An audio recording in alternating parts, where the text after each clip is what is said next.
We live in an age where almost everything, disease, memory, even love, can be analyzed under the microscope. So what happens when science tries to test God? Can something so deeply spiritual be measured in a lab? Surprisingly, researchers have tried. Let's take a closer look. The STEP study, 2006, Harvard Medical School. This was one of the most ambitious experiments ever conducted on prayer. Researchers studied over 1,800 patients recovering from heart bypass surgery. They divided them into 3 groups. Group 1, patients were told they may or may not be prayed for. Group 2, patients were told the same, but were actually prayed for by Christian groups. Group 3, patients were told they would be prayed for, and they were. Result? The study found no significant improvement in recovery between those who were prayed for and those who weren't. Shockingly, the group that knew they were being prayed for had a slightly higher rate of complications. Possibly due to performance anxiety or expectations.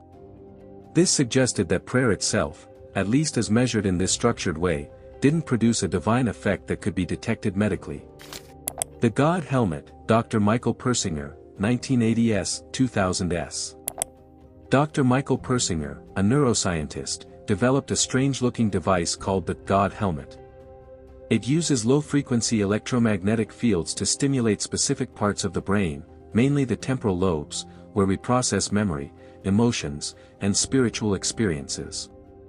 Volunteers who wore the helmet often reported intense feelings. A presence in the room. A sense of unity with the universe. Visions of angels, dead relatives, or even God. The key insight?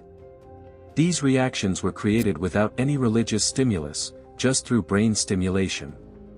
This led Persinger to suggest that religious experiences may be neurological phenomena, products of our brain's wiring, rather than actual contact with the divine. Near-death experiences, NDEs. You've heard the stories: someone flatlines, sees a tunnel of light, floats above their body, meets deceased relatives or divine figures, then comes back to life. NDEs are often presented as proof of an afterlife, but science sees it differently. Studies show that these experiences can be linked to lack of oxygen in the brain, release of DMT, a powerful psychedelic compound found in the brain, abnormal activity in the temporoparietal junction, the area involved in self-perception. One study published in The Lancet followed cardiac arrest survivors and found that while some reported spiritual experiences, many had fragmented memories, and none could recall actual verifiable details about the room they were in, despite claims of floating above their bodies. The conclusion?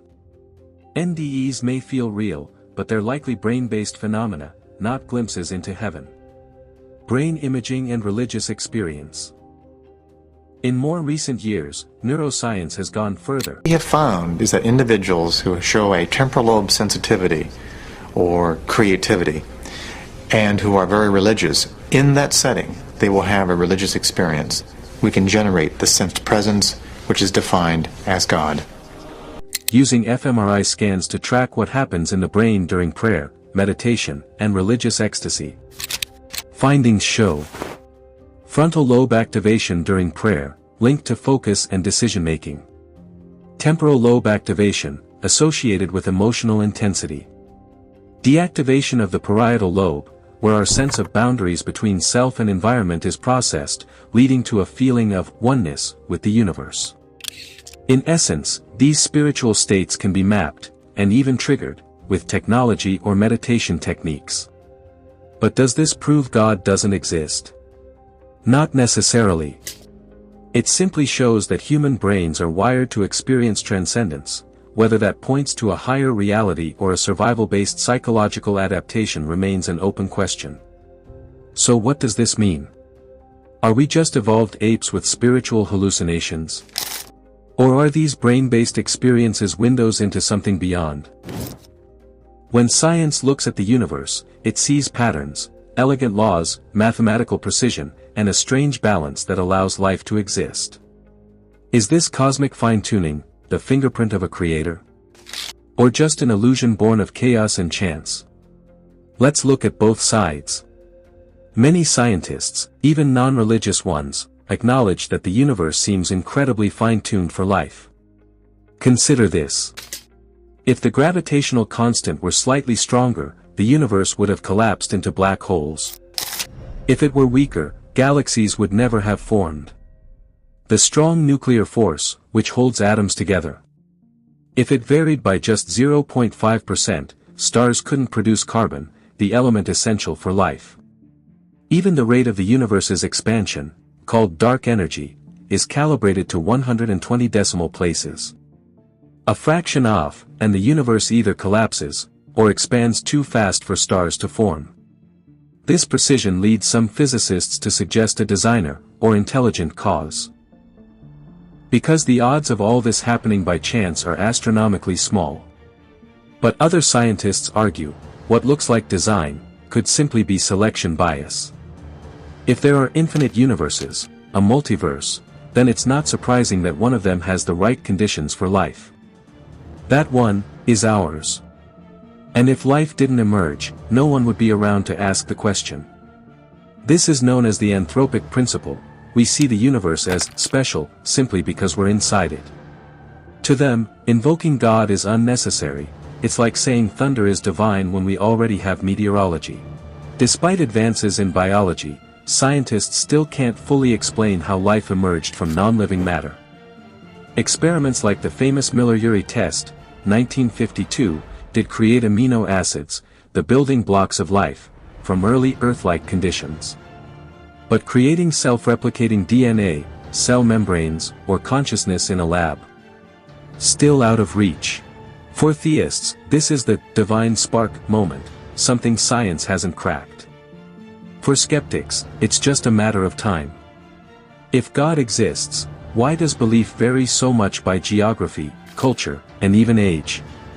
Why are humans so drawn to religion, even when logic pushes back? Neuroscience may have answers. Evolutionary psychologists believe religion may have been a survival tool. Tribes that believed in a higher power cooperated better, feared consequences, and stayed united. Rituals and myths created strong identities and emotional bonding. Over time, the brain adapted to respond to these beliefs with feelings of peace, awe, and fear. In other words, faith may be part of our cognitive architecture, not proof of God, but proof of human nature. Modern brain scans reveal that spiritual experiences activate specific regions. The prefrontal cortex, decision-making, focus. The temporal lobes, emotion, memory, mysticism. The parietal lobe, sense of self versus universe. When monks meditate, or nuns pray, they often describe losing their sense of individual identity, becoming one with the universe. And in these moments, the brain behaves predictably, suggesting the experience is real, but may be internally generated. So after all the experiments, the brain scans, the philosophical debates. Where does that leave us? Has science disproved God? Has belief triumphed over data? Not quite. Not yet. Science is a powerful lens, it reveals how things work. But it doesn't always tell us why they are. It can measure dopamine levels during prayer. But not the meaning behind a whispered amen. It can map your neurons. But not explain why we even long for something bigger than ourselves. The God question, at its core, isn't just about facts. It's about meaning, purpose, consciousness, loneliness. Some say God is a lie we tell ourselves to soften death. Others say disbelief is the greatest arrogance of all. But maybe God is not in the thunder or the text. Not in the math or the miracles. Maybe God is in the silence. In the space between neurons, in the pause before belief. In the search itself. You don't have to be religious to ask these questions. You just have to be human. Because in the end, whether you're praying in a temple or running code in a lab, you're still just staring into the unknown. Asking the same ancient question. Is anybody there? If this made you think, subscribe. We're not done exploring.